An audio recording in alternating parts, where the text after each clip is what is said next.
सूरज धीरे धीरे क्षितिज के नीचे ढल रहा था। एक शांत से गांव पर सांझ की चुप्पी छा गई थी। सूरज की आखिरी किरणें नदी किनारे की कीचड़ में बैठे एक छोटे से बिलखते बिल्ली के बच्चे की ओर पड़ रही थीं। वह भीग चुका था, ठंड से कांप रहा था और उसकी म्याऊं बहुत ही धीमी थी, जैसे दुनिया से मदद की आखिरी पुकार हो।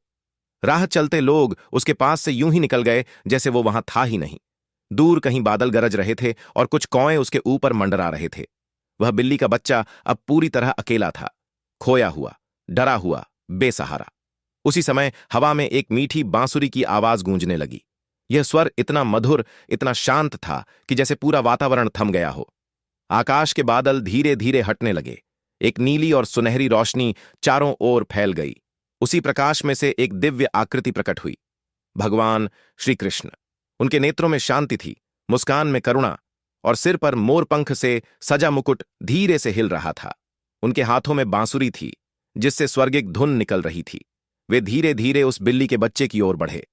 वह बच्चा बांसुरी की आवाज से खिंचता हुआ उनके पास आया और लड़खड़ाता हुआ उनके चरणों में गिर पड़ा। कृष्ण मुस्कुराए, झुके और धीरे से उसे अपनी पीली धोती में लपेट लिया। अब वह बच्चा उनके हृदय के पास था, सुरक्षित, शांत और दिव्य प्रेम में बसा हुआ। जैसे ही कृष्ण ने उसे उठाया, पूरा वातावरण बदल गया। तूफान थम गया, नदी शांत हो गई और पूरी दुनिया जैसे सुकून में डूब गई। कृष्ण उस बच्चे को गोद में लिए जंगल की ओर चल पड़े।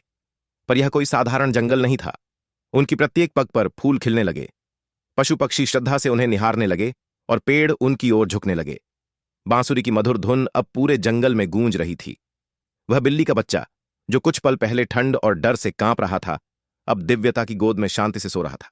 आखिरकार कृष्ण एक छोटे से मंदिर के पास पहुंचे। वहां एक बालक झाड़ू लगाकर मंदिर की सीढ़ियां साफ कर रहा था। जैसे ही उसने ऊपर देखा, वह स्तब्ध रह गया। कृष्ण मुस्कुराए और बिना कुछ कहे धीरे से उस बिल्ली के बच्चे को बालक की गोद में रख दिया। बालक ने उसे तुरंत अपने सीने से लगा लिया। कृष्ण ने एक स्नेह भरी दृष्टि डाली और फिर वे धीरे धीरे सुनहरी रोशनी में विलीन हो गए, जैसे बांसुरी की अंतिम धुन के साथ ओझल हो रहे हों। मंदिर की घंटियां धीरे धीरे बजने लगीं। आकाश सुनहरी आभा से चमक उठा। एक मोर पास आकर बैठ गया, मानो यह पल उसका भी साक्षी बन गया हो। बालक बैठा था, बिल्ली का बच्चा उसकी गोद में सुरक्षित, पंखों की तरह नरम और अब पूरी तरह शांत। उसी क्षण आकाश में सुनहरी रोशनी से शब्द उभरे